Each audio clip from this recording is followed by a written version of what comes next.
எந்த ஊர்ல இல்லாத ஒரு பெருமை இந்த ஊர்ல. வைணவத்தலம், சிவத்தலம், அம்மனுடைய தலம் எல்லாமே பழமையான கோயிலா அமைஞ்சிருக்கு. எல்லாமே கிட்டத்தட்ட 2000 வருஷம்ன்றாங்க. அது எப்படி ஒரே ஸ்தலத்துல எல்லாமே அமைஞ்சிருக்குதுன்னு ஒரே ஆச்சரியமா இருக்கு. அதுவும் இங்க இருக்கக்கூடிய கற்கள், போன வாரம் நடந்த ராமர் கோயிலினுடைய கும்பாபிஷேகம் ஆகட்டும், அங்கேயும் சாணக்கல்னு சொன்னாங்க. அந்த கோபுரத்தினுடைய இது இங்க பாக்குற சிவனுக்கு இவரும் அதே சாணக்கல். அப்ப இவங்கெல்லாம் எத்தனை வருடங்களுக்கு முன்னாடி இருந்திருக்கிறாங்கன்னு நமக்கு அந்த வாய்ப்பை நீங்க தான் சொல்லணும். இந்த ஸ்தலத்தோட பெருமை. ரொம்ப சந்தோஷம். முதல்ல என்னோட பேர் பார்த்தீங்கன்னா தீபன் குமார். இந்த ஊர் பார்த்தீங்கன்னா மிகப்பெரிய ஒரு செழிப்பாக இருந்திருக்காங்க. 2 வருஷம் நம்ம சொல்லியிருக்காங்க. ஆனால் இங்கே இருக்கிற மக்கள் பார்த்தீங்கன்னா முன்னாடி ரொம்ப செழிப்பாக வாழ்ந்துருக்காங்க.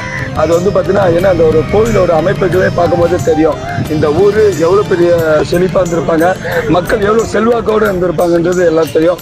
ஏங்க சைனவும் இருக்காங்க, வைணவம் இருக்காங்க, அம்பாலும் இருக்கா.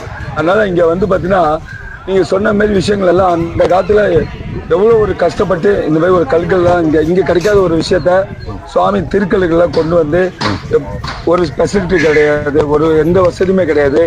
எவ்வளோ இதற்கான உழைப்பை கொடுத்துருப்பாங்க. இன்னைக்கு நம்ம அந்த உழைப்பை நம்ம அதை பாதுகாத்து இன்னைக்கு ஊர் மக்களோட சேர்ந்து நம்ம இந்த வேலைகள்லாம் போயிட்டு இருக்கு. அப்போ அந்த காலத்தில் ஒரு டெக்னாலஜி கிடையாது, எந்த வசதியும் இல்லாமல் எவ்வளோ அழகாக சிறப்பாக அமைச்சிருக்காங்க பாருங்க. இதே ஒரு பெரிய சிறப்பு தான் நம்ம ஊரில். அடுத்தது பாத்தீங்கன்னா இந்த கோபுரத்தை நான் எப்படி பார்த்துருக்கேன்றது உங்களுக்கு தெரியும். ஒரு காலத்துல வந்திருக்கோம், பாலம் அடைந்து உடைந்து அதுல இருந்து செடிகள் முளைத்த ஒரு கோபுரமா பார்த்தோம்.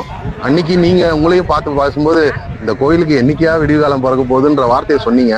ஆனா இன்னைக்கு அதே ஒரு பிப்ரவரி மாதம், அன்னைக்கும் அதே மாதம் தான். இன்னைக்கு பார்த்தா கோபுரத்தை பார்க்கும்போதே சும்மா கொள்ளை அழகுல இருக்காங்க. இதுக்கான எவ்வளவோ செலவு பண்ணி தான் இந்த விஷயம் நடந்துட்டு இருக்கோம். சிவ அன்பர்கள்லாம் எவ்வளவோ பேர் அதுக்கு இது பண்ணியிருப்பாங்க. இப்படி ஒரு கோபுரத்தை பார்க்கும்போது உங்களுக்கு எப்படியா இருக்கு அந்த மனசுல? ரொம்ப பிரமிப்பா இருக்கு.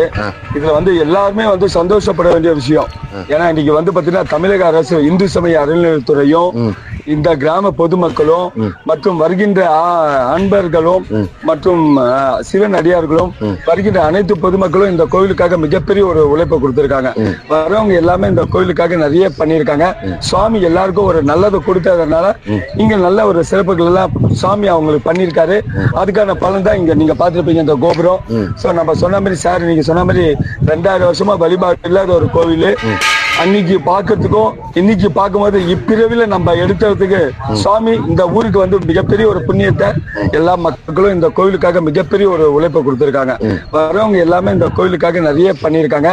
சுவாமி எல்லாருக்கும் ஒரு நல்லதை கொடுத்ததுனால இங்க நல்ல ஒரு சிறப்புகள் எல்லாம் சுவாமி அவங்களுக்கு பண்ணியிருக்காரு. அதுக்கான